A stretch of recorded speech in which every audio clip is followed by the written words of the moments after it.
దేశ భూభాగాన్ని కాపాడే మేము మా భూభాగాన్ని కాపాడుకోలేకపోతున్నాం అంటూ కూడా ఓ జవాన్ అయితే ఒక ట్విట్టర్ ద్వారా ఒక సందేశాన్ని విడుదల చేశాడు. ఆ సందేశాన్ని అయితే ప్రభుత్వంలో ఉన్నటువంటి మంత్రిత్వ శాఖలను అయితే కదిలించిందనే చెప్పాలి.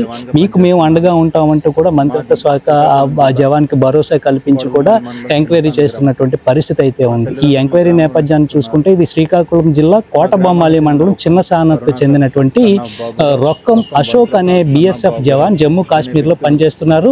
అయితే ఈయనకి ఏంటంటే మా భూభాగాన్ని మేము సంరక్షించుకోలేకపోతున్నాము.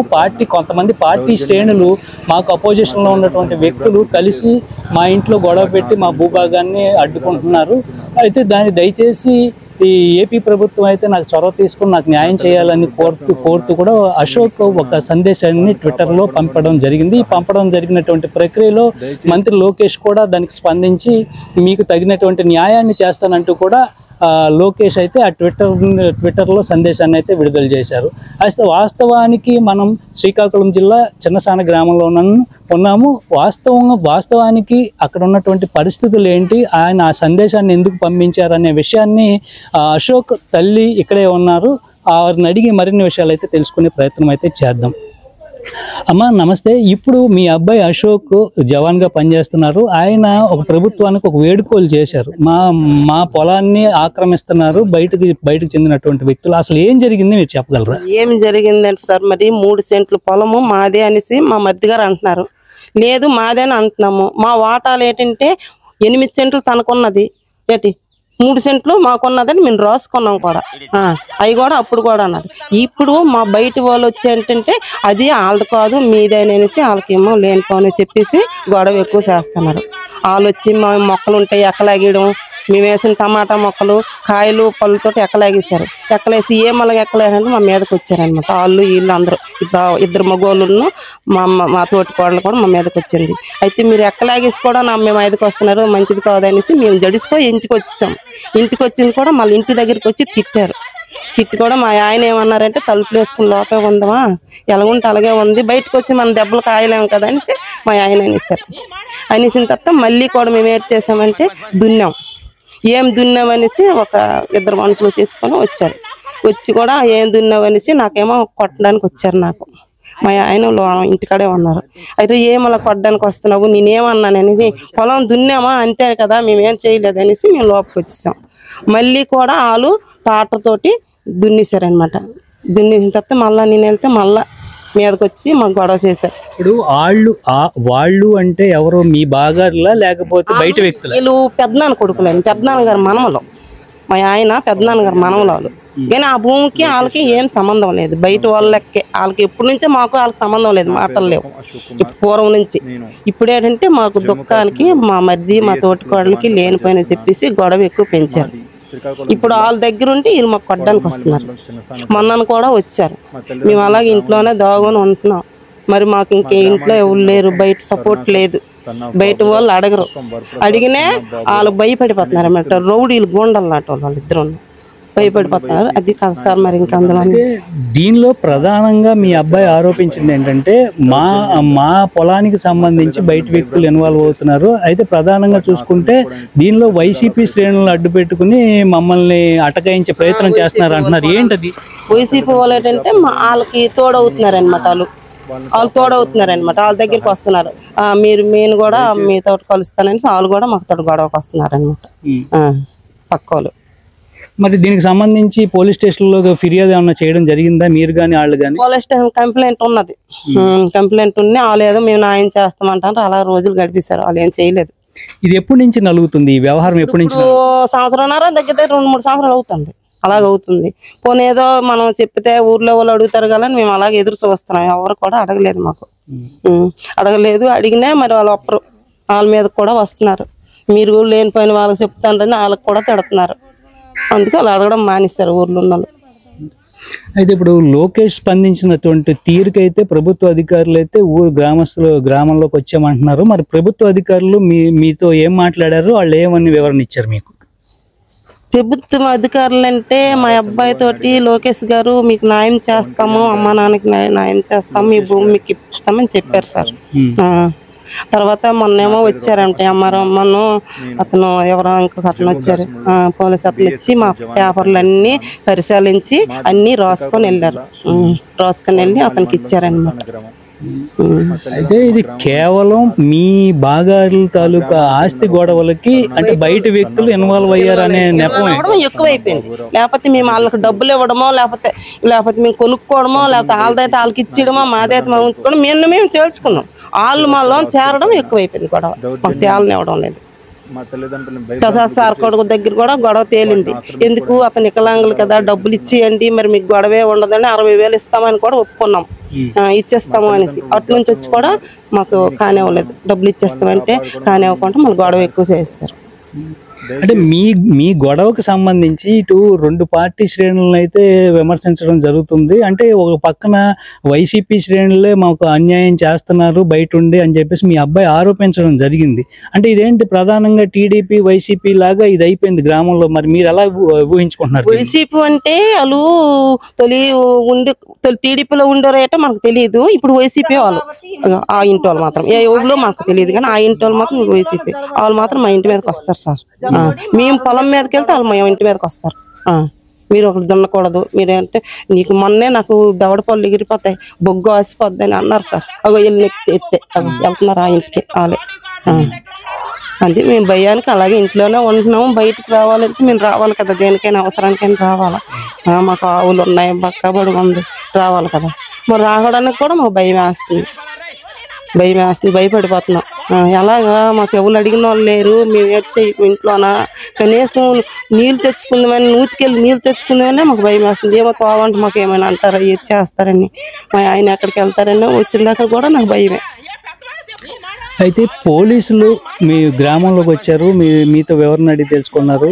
అది పోలీసులు ఏమని చెప్పారు మీకు? నేను ఆలకించలేదు. వాళ్ళు బయట నుంచి ఏదో అడిగేసి వెళ్ళిపోయారు. వాళ్ళకి కూడా అడిగారు, ఏమి అడిగారో నేను ఆలకించలేదు. మరి ఏటి వచ్చారు కదా, మా ఆయన లేరు, నేను ఏటి బయటకు వస్తాను, ఇంటి నుంచి బయటకు మరి రాలేదు నేను. అది జరిగింది. అయితే రొక్కం అశోక్ ఏదైతే ట్విట్టర్ ద్వారా తన ఆవేదనను వ్యక్తం చేశాడో, అయితే తమ తల్లి ఏం చెప్తుందంటే ఆ ఆవేదనలో ఆ వాస్తవం ఉంది. ఎందుకంటే మా బాగారులకు సంబంధించిన భూముల్లో బయట వ్యక్తులు అయితే జోక్యం చేసుకుంటున్నారు. ఆ జోక్యం చేసుకోవడం వల్లే మాకు ప్రాణ అపాయం కూడా ఉందంటూ కూడా ఆవిడైతే వ్యక్తపరుస్తుంది. మేము ఇంట్లోంచి బయటకు రాలేనటువంటి పరిస్థితి అయితే ఉంది. గ్రామస్తులు కూడా మాకు కనీసం ఎటువంటి స్పందన కూడా ఇవ్వటం లేదు. గ్రామస్తులు ఏదో బయటకు రావాలన్నా కూడా భయం వేస్తుందని చెప్తున్నారు. ఏంటంటే ఇది చిలికిని టీడీపీ వర్సెస్ వైసీపీగా ముదిరినటువంటి వ్యవహారంగా మనం చూసుకోవచ్చు. అయితే గ్రామ స్థాయిలో ఇంకొంతమంది గ్రామస్తులు అయితే ఉన్నారు. ఇటు రెండు వర్గాలని మనం అడిగే ప్రయత్నం కూడా చేద్దాం. ఇటు టీడీపీ వర్సెస్ వైసీపీ వాళ్ళని కూడా అడిగే ప్రయత్నం చేద్దాం. వారి మాటల వెంట ఏం నిజాలు వస్తాయనేది మనం ఒకసారి వాళ్ళ నాటి నుంచే తెలుసుకునే ప్రయత్నం అయితే చేద్దాం. ఏదైతే రొక్కం అశోక్ ఒక జవాన్ తన భూమి కోసం పోరాటం చేస్తూ కూడా ఒక వీడియోని అయితే రిలీజ్ చేసినటువంటి వ్యవహారంలో పార్టీ శ్రేణులను అయితే మిళితం చేసినటువంటి ప్రసక్తి అయితే ఆయన చేశాడు. వైసీపీ శ్రేణుల మద్దతుతోనే మా కుటుంబంలో గొడవలు రేగుతున్నాయి, మాకు ప్రాణహాని ఉందంటూ కూడా. అయితే ఇక్కడ కొంతమంది గ్రామస్తులు ఉన్నారు, వైసీపీ టీడీపీ శ్రేణులు ఉన్నారు. అసలు ఏం జరిగిందనేది వీళ్ళని అడిగే ప్రయత్నం అయితే చేద్దాం. ఏంటి మీ గ్రామంలో వైసీపీ వాళ్ళు టీడీపీ వాళ్ళని బతకనివ్వడం లేదు, వాళ్ళ పొలాల్లో సైతం జోక్యం చేసుకుంటున్నాం అంటున్నారు. అసలు ఏం జరుగుతుంది ఇక్కడ? జరిగింది ఏం లేదండి. పొలంని టీడీపీ వైసీపీ పార్టీ పరంగా ఇక్కడ ఏం లేదు. అది ఫస్ట్ వచ్చి నుంచి వాళ్ళ బ్రదర్ పేరు మీద అది పాయకతం రాసుకున్నప్పుడు ఇక్కడ నంబర్ శ్రీనివాస్ జడ్పీటీసీ గారు అతను మెయిన్ సంతకం ఉంది పారికత్తుల్లో. ఆయన తెలియకుండా అతను ఒక వికలాంగుడు, ఎవరు ఆయన పేరు రొక్కం నీలకంఠేశ్వరరావు, వాళ్ళు ఉంటుంది రాజమండ్రి. ఇక్కడ వాళ్ళు లేరనేసి వాళ్ళ భూములు ఈ రొక్కం శివాజీరావు మొత్తం 1B ఆయన పేరు ఎక్కించుకున్నాడు. ఎక్కించిన తర్వాత 1B నా పేరు వస్తుంది కదా అనేసి భూమి నాదనేసి, ఇది ఎంత మొత్తం కలిసి 3 సెంట్ల బొడ్డి. ఇది ఈ 3 సెంట్ల బొడ్డి ఒకప్పుడు ఇది పోరంపోగా ఉండేది, ఒక గుమ్మిగా ఉండేది, చెరువుగా ఉండేది. దాన్ని వాళ్ళ బ్రదరు నీలకంఠేశ్వరరావు మాకు ఒప్పచెప్పాడు 2021లో. మేము 4 సంవత్సరాలు పంట పండించిన తర్వాత టీడీపీ వచ్చింది కదా, మా ప్రభుత్వం వచ్చింది, నువ్వెవరో ఇక్కడ భూమి తీసుకుంటావు అనేసి మా మీద దౌర్జన్యం చేసిన తర్వాత ఆ బొడ్డిని మేము వదిలిన తర్వాత ఇప్పుడు మాకు దానికి ఏ సంబంధం లేదు. దాన్ని మేము పట్టించుకోవడం మానేసాం. మాకు ఎందుకు అనవసరం అనేసి మేము వాళ్ళు చెప్పాం. ఎవరికి? వాళ్ళ బ్రదర్కి, అయ్యా టీడీపీ వచ్చిందంట, మాకు మరి బొడ్డి అవసరం, మీరు ఇక్కడ ఉండట్లేదు, అంటే మాకు కేసులు పెడుతున్నాడు, మనకి బయట లాగుతున్నాడు. లాగిన తర్వాత దీని రాజకీయ పరంగా ఇక్కడ చేస్తున్నాడు. అయితే ఒకప్పుడు మేము పక్క టీడీపీ, ఫస్ట్ మేము టీడీపీ. అయితే ఏమైందంటే ఈ 21లో వైసీపీ 19లో వైసీపీ గెలిచిన తర్వాత ప్రభుత్వం మారిన తర్వాత మేము దానిలోకి ఎంటర్ అయ్యాం. ఎంటర్ అయిన తర్వాత జస్ట్ 3-4 years మేము అది దున్నిన తర్వాత మేము పండించుకున్న తర్వాత అది మాకు అప్పుడు అతను మా భూమికి రాలేదు. ఈ 4 years కూడా రాకుండా మేము దాని మీద కొంచెం ఎంత అయిన తర్వాత ఇప్పుడే మా ప్రభుత్వం కలిసి అతను మమ్మల్ని బయట లాగిన తర్వాత వాళ్ళ అబ్బాయి కూడా మా పేర్లు ఇవ్వడం, ఇది ప్రెస్ మీట్ లో పెట్టడం అది కరెక్ట్ కాదు. ఈ రొక్కం కరుణాకరు సన్నా బాబురు, రొక్కం వరప్రసాదరావు సన్నా బాబురు అనేది కరెక్ట్ కాదు. వాళ్ళు ఏదైనా ఉంటే వచ్చి ఊరు తెలుసుకోవాలి, పెద్దలు తెలుసుకోవాలి, వాళ్ళు బాగాలు వాళ్ళు తెలుసుకోవాలి. మాకు ఎటువంటి దానిలో ఇన్వాల్వ్ అవ్వట్లేదు, మేము దానిలో చేసుకోవట్లేదు అంతవరకే తప్ప. మాకు ఇప్పుడు మొన్న రీసెంట్ గా 1 year అయింది వదిలిసిన తర్వాత కూడా మాకు ఇతను బయటకు లాగుతున్నాడు. అది దీనికి కావాల్సింది. అతను ఏమంటే మేము వైసీపీ వాళ్ళు టీడీపీ పని దీన్ని పెద్ద హాస్టల్ చేసి దీనికి బయట పెడుతున్నాడు తప్ప దీనిలో ఎటువంటి సంబంధం మాకు లేదు. దానిలో ఇన్వాల్వ్ అవ్వదు కూడా మాకు వద్దు. కాబట్టి మా ఊరు గ్రామస్తులు ఉన్నారు, అందరిని అడగండి ఆ బుడ్డి ఎవరిది, వాళ్ళు ఎలాంటి వాళ్ళు, ఈ 1B ఎవరి పేరు వస్తుంది, ఈ మా ఫ్యామిలీ గురించి అడగండి. మా ఊర్లో మీకు ఎలా చెప్తారు? మేము ఎవరితో జోలికి పోము, ఎవరితో గొడవ అనవసరం. మా పొలం మాకు ఉన్నాయి, మా పంటలు పండించుకుంటాము. మా సర్పంచ్కి తెలుసు, అందరూ తెలుసు మా గురించి. ఇక్కడ టీడీపీ వైసీపీ అనేసి ఒక మాట కూడా మేము ఎవరితో అనించుకోము. దీనిలో మీ పార్టీ పేరు ఎత్తాం, మేము ఎప్పుడు పార్టీ పెడతాం. ఏ ప్రభుత్వం రాని మాకు సమానమే, దీని ఏ ప్రభుత్వం రాని మాకు సమానమే. సర్పంచ్ గారు వైసీపీ సర్పంచ్ మా పక్షం ఉన్నాడనేసి ఆయన పేరు ఎత్తకుండా అండదండలతో అనేసి పెట్టాడు, వీడియో పెట్టాడు. న్యాయం ఉందని సపోర్ట్ చేశారు ఆయన్ని. కాకపోతే తనకొని రాజకీయం చేసి వైసీపీ టీడీపీ అని గవర్నమెంట్లు చీల్చి ఇలా మాట్లాడుతున్నారు. ఇక్కడ నాకు తెలిసి టీడీపీ వాళ్ళ పేర్లు చెప్పుకొని వీళ్ళు హల్చల్ చేస్తున్నారు, ఇక్కడ చెలరేగుతున్నారు తప్ప వాళ్ళకైతే ఇక్కడ మన ఎమ్మెల్యే వీళ్ళకి మినిస్టర్ గారు వాళ్ళకి తెలిసేదాకా లేదు. వాళ్ళ ఉద్దేశం వాళ్ళ దృష్టి వరకు వెళ్ళిందని మేము అనుకోవట్లేదు.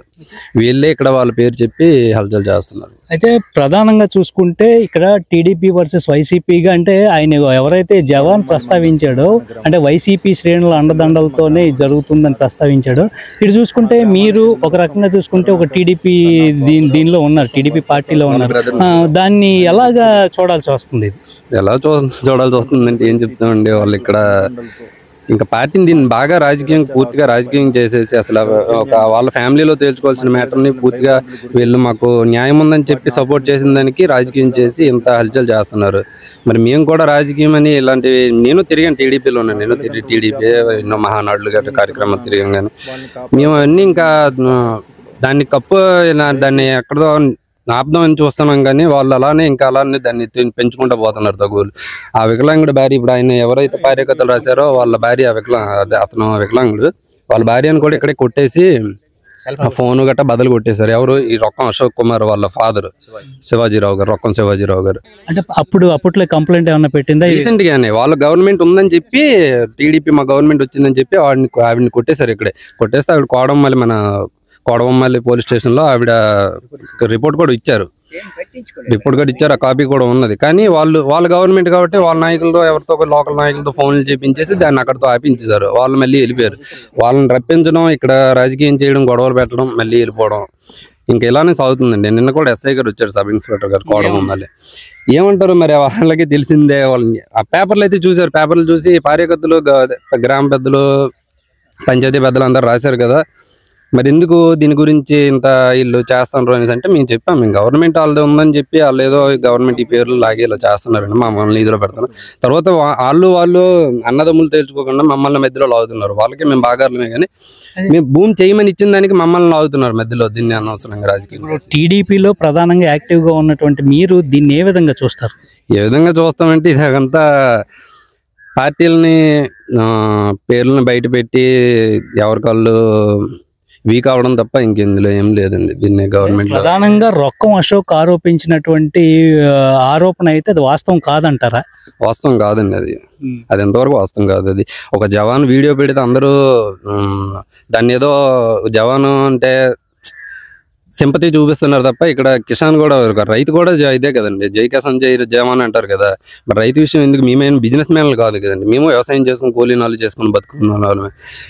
ఇలా మమ్మల్ని రోడ్డు లాగి బాగా ఇబ్బందులు పెడుతున్నారు మమ్మల్ని. కానీ బయటికి ఏంటంటే ఒక జవాన్ అంటే వాళ్ళ ఫ్యామిలీని ఇబ్బంది పెట్టేస్తున్నారు ఏమో అనుకుంటారు. మరి వారు వృద్ధాప్యంలో తల్లిదండ్రులు ఉన్నప్పుడు మరి వీళ్ళని ఎలా వీళ్ళ వికలాంగులను వీళ్ళని కొడతారు వాళ్ళు? అది విషయం. అయితే దీనికి సంబంధించి గ్రామ సర్పంచ్ కూడా ఉన్నారు, అందుట్లో వైసీపీ ప్రాతినిధ్యం వహించినటువంటి సర్పంచే.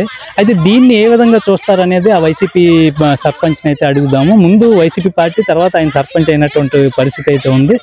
ఏంటిది ప్రధానంగా ఇది ఒక జవాన్ అనేది నా భూమిలో నాకు అన్యాయం జరిగింది, ముఖ్యంగా వైసీపీ పార్టీ శ్రేణుల అండదండలతోనే నా భూమి లాక్కునే ప్రయత్నం చేస్తున్నారు అంటున్నారు. దీనిలో పార్టీ పేరు అనేది జవాన్ ఎత్తడం మీరు ఎలా చూస్తారు దీన్ని? ఇది నా పంచాయతీలో మొట్టమొదటి విషయం అండి. నేటికి వైసీపీ ప్రభుత్వం పరిపాలన అయిపోయి 5 సంవత్సరాలు అయిపోయింది. 5 అయిపోయి 5 అవుతుంది. అంటే నేను సర్పంచ్ అయ్యి 4వ సంవత్సరం 6 మాసాలు ఉంది. ఇంకా సర్పంచ్ పదవి ముగిసేసరికి ఈ విషయం వచ్చేసరికి గత 4-5 సంవత్సరాల్లో ఇది ఇంతవరకు విషయం అవ్వలేదు. మొన్న ప్రభుత్వం వచ్చిన తర్వాత మార్చిలో ప్రభుత్వం వచ్చిన తర్వాత శివాజీ అలా మిస్సెస్ సుగుణమ్మ ఇద్దరు కలిపి వచ్చి అలా ఉన్నటువంటి రొక్కమ్మ నాగేశ్వరరావు రాజమండ్రిలో ఉంటారు. వాళ్ళిద్దరు అన్నదమ్ములు మొత్తం భూములు కూడా పారికతలు రాసుకున్నారు. ఈ భూమి కూడా నాగేశ్వరనే ఉంది. ఆ పక్క భూమి ఉంది 8 సెంట్లు శివాజీదిని. దాని పక్కన వచ్చినటువంటి ఆయన వాటా ఈ నాగేశ్వరరావుది ఈ 3 సెంట్ల భూమి. ఆయన వాటా వచ్చి అక్కడ పక్కన ఉన్నటువంటి బాగారి అయినటువంటి రొక్కం వరప్రసాద్, రొక్కము సీధరావు అంటే కరుణాకరు, వాళ్ళిద్దరి పేరున మేము అందుబాటులో లేము, రాజమండ్రి ఉంటాము, నా భర్త చూస్తే వికలాంగుడు, కాలు నడలేని పరిస్థితులు ఉన్నారు, మరి నేనంటే ఇక్కడికి వచ్చి నేను చేయలేను, నాకు 2 ఆడపిల్లలు ఉన్నారు, వాళ్ళకి పెళ్ళిళ్ళు అయిపోయి నేను చేయలేను, కాబట్టి మీరిద్దరూ ఈ భూమి చెయ్యండి అని ఆయనకు అప్పచెప్తే గత 4 ఏళ్ళు ఆలోచించుకున్నారు. ఇప్పుడు ప్రభుత్వం వచ్చి మనం మార్చి నాటికి ఆయన రాజరావు సుగుణమ్మ వచ్చి భూమి దున్నారు, టమాటా వేశారు. ఈ విషయం వాళ్ళకి చెప్పారు. అమ్మ మేము ప్రభుత్వం అట ఆల్ది, మరి ఈరోజు మేము దాని మీదకి వెళ్తే కేసులు పెడతామని బెదిరిస్తున్నారు, కాబట్టి మరి మేము భూమి దున్నమని అంటే వాళ్ళే వచ్చారు. వచ్చేసి ఇక్కడ టమాటా మొక్కలు తీశారు. తీసిన తర్వాత ఈలోపు ఉపాధి హామీ వాళ్ళు మాకు నల్జరు ఉంది ఇక్కడ ఈ దగ్గరలో వెళ్తున్నారు.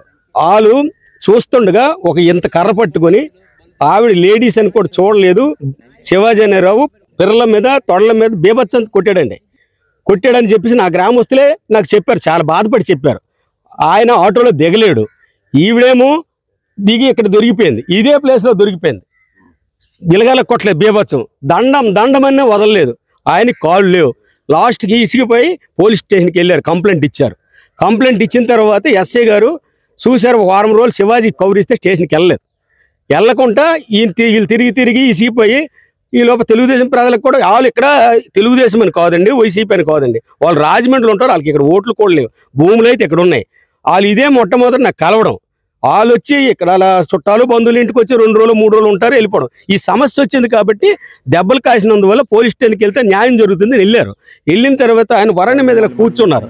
కూర్చున్న తర్వాత మేడం ఆ అమ్మాయిని సార్కి కలిస్తే ఏంటమ్మా సమస్య అంటే వెళ్ళగలిగానంటే ఆయన 1 వారం 10 రోజులు చూశారు, శివాజీ కోసం వెయిట్ చేశారు. పార్టీ అధికారంలో ఉంది కదా, ఆయనకి ఇబ్బంది ఎస్ఐ గారికి, కాబట్టి వెయిట్ చేసిన తర్వాత ఈయన ఎప్పటికీ వెళ్ళకపోతే కేసు ఎఫ్ఐఆర్ కట్టారు. ఆ తర్వాత మళ్ళీ పెద్ద లీడర్లు మన ప్రసాదరావు గారు ఈ భూమి దున్నేస్తానని చెప్పేసి మళ్ళీ కంప్లైంట్ ఇవ్వడం జరిగింది. ఎవరు శివాజీరావు నీళ్ళు వాళ్ళు పాపం జరక్క అయ్యా వాళ్ళకి జడిపించేసి కేసులు పెట్టేస్తున్నారు, మీరు ప్రెసిడెంట్ గారు కాబట్టి మీరు ఒకసారి చూడండి అని నాకు రిక్వెస్ట్ చేశారు. వాళ్ళు నాకు వాళ్ళ నాకు ఓట్లు వేసలేదు. అలాగని ఈ కరుణాకర్ కానీ ఈ ప్రసాదరావు గారి నేను మొన్న పోటీ చేసినప్పుడు నాకు సపోర్ట్ చేయలేదు, తెలుగుదేశం సర్పంచ్కి గెలిపించాలని చూశారు. నాగేశ్వరరావు గారికి నాకు యాంటీ పక్క భద్రశత్రువులు. ఈ రోజేమో నేను ఒక సర్పంచ్ కాబట్టి నేను జనరల్లో ఒక ఎస్సీ కేటగిరీలో నా కూతురు అయిన పావని గారు అంటే నేను సర్పంచ్గా ఆయన నామినేట్, నేను మన కుమార్తె బోనెల పావని ఆవిడ సర్పంచ్, ఇక్కడ ఆవిడ జనరల్లో గెలిచింది. ఒక ఎస్సీ మాల ఒక ఎలమ కాలింగ్లో మీద మేము గెలిచామండి. నాకు పంచాయతీలో మంచి పలుకుబడి ఉంది. ఇది పూర్తిగా నాకు నిర్వీర్యం చేయాలనే ఆలోచనతో దురుద్దేశంతో పార్టీ వైఎస్ఆర్సీపీ పార్టీ అని పేరు పెట్టి నన్ను ఈ రకంగా హీనంగా చూస్తున్నారు. అంటే వైఎస్ఆర్సీపీ అండదండలు అనేసి ఆయన ఒక ఆర్మీ జవాను ఎక్కడో జమ్మూ కాశ్మీర్లో ఉండి ఇలాంటి ఆరోపణలు చేయడం ఇది ఎంతవరకు సహజము? ఒక వికలాంగుడు భార్య కొట్టేసి నువ్వు ఈ భూమి తీసుకోవాలని చూస్తే ఇది ఎంతవరకు ధర్మం?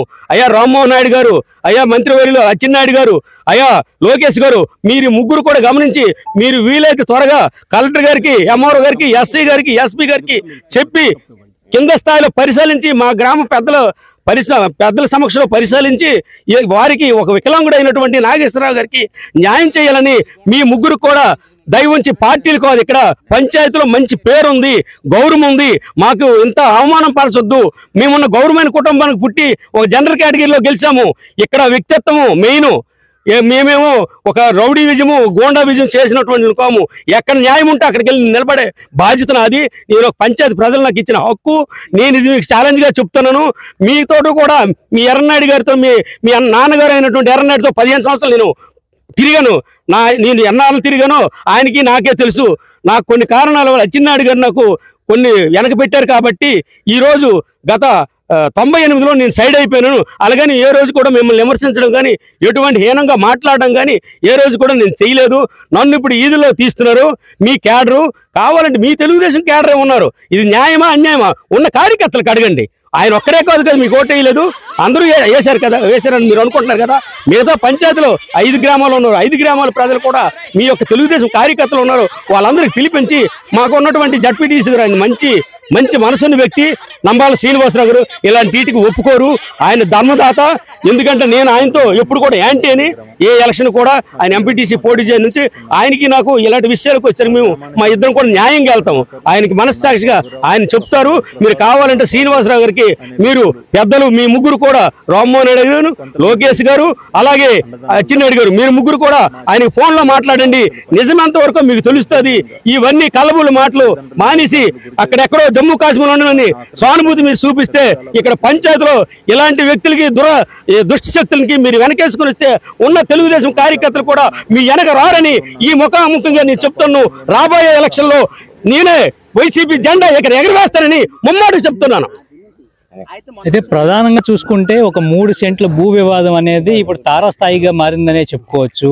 దేశ సరిహద్దులను కాపాడే జవాన్ తన భూమిని కాపాడమంటూ ఒక ట్విట్టర్ ద్వారా ఇచ్చినటువంటి సందేశం అయితే మంత్రులను అయితే కదిలించింది. అయితే దానిలో మంత్రులను కదిలించినప్పుడు కూడా గ్రౌండ్ రిపోర్ట్లో చూసుకుంటే ఇక్కడ అటువంటి పరిస్థితి అయితే లేదు. అది అన్నదమ్ముల తాలూకా ఆస్తి గొడవల్లో ఉన్నటువంటి ఆస్తులు అయితే గతంలో కూడా వాళ్ళు దగ్గరలో ఉన్నటువంటి వ్యక్తులకి ఆ భూమిని కౌలుకి ఇచ్చినటువంటి పరిస్థితి అయితే ఉంది. గత 4 సంవత్సరాలుగా కౌలుకి వాడుకున్న తర్వాత ఇప్పుడు గవర్నమెంట్ మారిందంటూ కూడా వాళ్ళు జులుం ప్రదర్శించారంటూ కూడా గ్రామస్తులు అయితే చెప్తున్నటువంటి పరిస్థితి.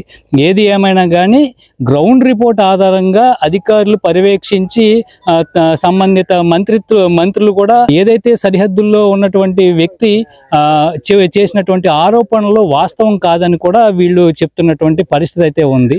So signing off Rauthula TV.